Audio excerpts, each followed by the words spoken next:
Bismillah, Assalamualaikum warahmatullahi wabarakatuh. Gimana kabarnya anak-anak? Pada kesempatan kali ini Bapak Im akan mengajarkan tentang bab 1 sumber hukum Islam.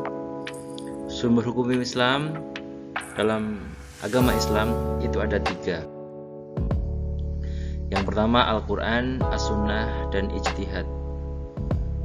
Dengan latar belakang bahwasanya beribadah kepada Allah harus dilakukan secara benar. Kebenaran dan beribadah kepada Allah adalah beribadah sesuai dengan ketentuan kitab suci Al-Quran, As-Sunnah, dan hasil ijtihad. Untuk mengetahui Al-Quran, As-Sunnah, dan hasil ijtihad diperlukan proses pemahaman ketiga sumber hukum Islam. Perhatikan peta berikut ini: Quran, As-Sunnah, dan ijtihad. Pengertian isi kandungan dan kedudukan Al-Quran. Pengertian Al-Quran adalah kitab suci yang berbentuk lafaz diturunkan kepada Nabi Muhammad SAW dengan bahasa Arab dan bersifat mutawatir yang bernilai ibadah bagi pembacanya. Isi kandungan Al-Quran ada 3, yaitu mencakup hukum etikotiyah, yaitu hukum-hukum yang berkenaan dengan keimanan, khuluqiyah yang berkenaan dengan akhlak, dan amaliyah yang berkenaan dengan pelaksanaan syariah secara khusus, mencakup segala perbuatan para mukallaf. Kedudukan Al-Quran. 1. Sebagai sumber hukum pertama dan utama, sebagai penegas di bidang akidah dan ibadah, sebagai obat penyakit rohani, sebagai pedoman hidup setiap mukmin, sebagai pemberi kabar gembira, sebagai pemberi motivasi lahirnya iptek, dan sebagai mukjizat terbesar Nabi Muhammad SAW yang tidak ada tanding. Sedangkan As-Sunnah adalah ketetapan, cara, atau suatu hal yang biasa dilakukan secara bahasa. Secara istilah adalah sunnah qauliyah yang berupa perkataan, contoh innamal a'malu binniyat, sunnah fi'liyah yang berupa perbuatan Nabi, sunnah takririyah yang berbentuk pengakuan dan ketetapan Rasulullah Muhammad SAW. Kedudukan sunnah sebagai dasar hukum Islam untuk menguatkan dan menegaskan hukum Al-Quran, menjelaskan dan merinci hukum masih global, menetapkan hukum yang tidak di dalam Al-Quran, yang tidak ada. Sedangkan ijtihad berasal dari lafaz ijtihada yang artinya mencurahkan tenaga dan pikiran. Menurut istilah, mencurahkan seluruh kemampuan berpikir untuk melakukan syariat dari dalil-dalil syara', yaitu Al-Quran dan Al-Hadis. Isi kandungan ijtihad, jawaban semua persoalan hukum Islam yang tidak ada secara jelas jawabannya di Al-Quran dan As-Sunnah dapat mengambil dari hasil ijtihad yang dilakukan oleh para ulama. Sedangkan kedudukan ijtihad, penggalian sumber hukum Islam, para ulama mujtahid menggunakan berbagai metode, di antara lain ijma', qiyas, istihsa, ihtisab, maslahah, mursalah, dan uruf.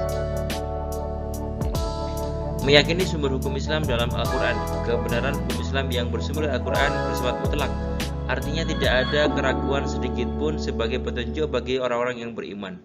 Umat Islam wajib meyakini Al-Quran sebagai sumber hukum. Untuk dapat meyakini kebenaran hukum Islam yang bersumber dari Al-Quran, umat Islam perlu melakukan tahapan-tahapan. Tahapan tersebut adalah kemampuan secara fasih dan artinya, dan mampu memahami isi nilai urgensi secara sungguh-sungguh.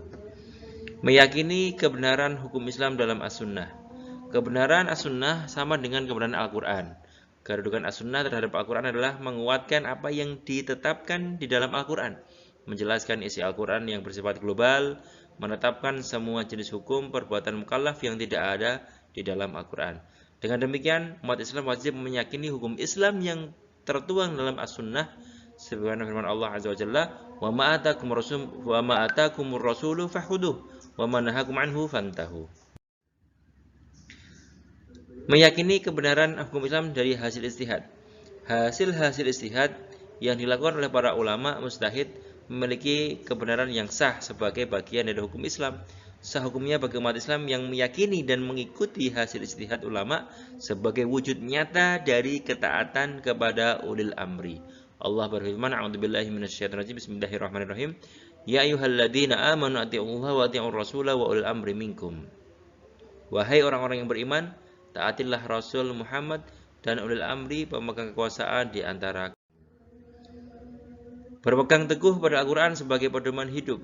Berpegang teguh pada nilai-nilai Al-Quran sebagai pedoman hidup dalam kehidupan sehari-hari, di samping sebagai bentuk kewajiban, adalah untuk menyelamatkan manusia dalam mengarungi kehidupan di dunia dan di akhirat. Nabi bersabda, Al-Qur'anu syafi'un musaffa' wa mahillun musaddiqun. Faman ja'alahu amamahu qadahu ila jannah wa man ja'alahu khalfahu saqahu ila nar. Dari Abdullah bin Mas'ud radhiyallahu anhu berkata, Rasulullah Muhammad SAW bersabda, Al-Qur'an adalah pemberi syafaat bagi orang-orang yang berhak menerima syafaat yang membacanya, dan sebagai pembela yang jelas. Maka barang siapa yang menjadikan Al-Quran sebagai imam, maka Al-Quran akan menuntun ke surga. Dan barang siapa yang menjadikan Al-Quran tidak sebagai imam, maka Al-Quran akan menggiring masuk ke neraka. Berpegang teguh pada Al-Quran, pada As-Sunnah sebagai pedoman hidup. Mengikuti As-Sunnah berarti menjadikan As-Sunnah sebagai pedoman dalam kehidupan sehari-hari. Umat Islam yang senantiasa memegang teguh terhadap As-Sunnah sebagai pedoman hidup akan memperoleh keutamaan dan manfaat. Keutamaan dan manfaat tersebut sebagai berikut. 1. Tercatat sebagai seorang hamba Allah yang taat kepada Allah. Yang kedua, dicintai Allah dan diampuni dosa-dosanya. Kemudian, kebenaran hasil ijtihad bersifat dhonni atau tentatif, artinya tidak ada jaminan terhadap kebenaran hasil ijtihad secara mutlak. Hal ini ada proses ijtihad yang berbeda kebenaran memahami nas Al-Quran. Ada 3 kategori keberadaan umat Islam terhadap hasil ijtihad. 1. Bagi seorang mujtahid tidak terikat untuk mengikuti hasil ijtihad sebagai pedoman hidup, karena seorang mujtahid terkena hukum untuk menciptakan hukum.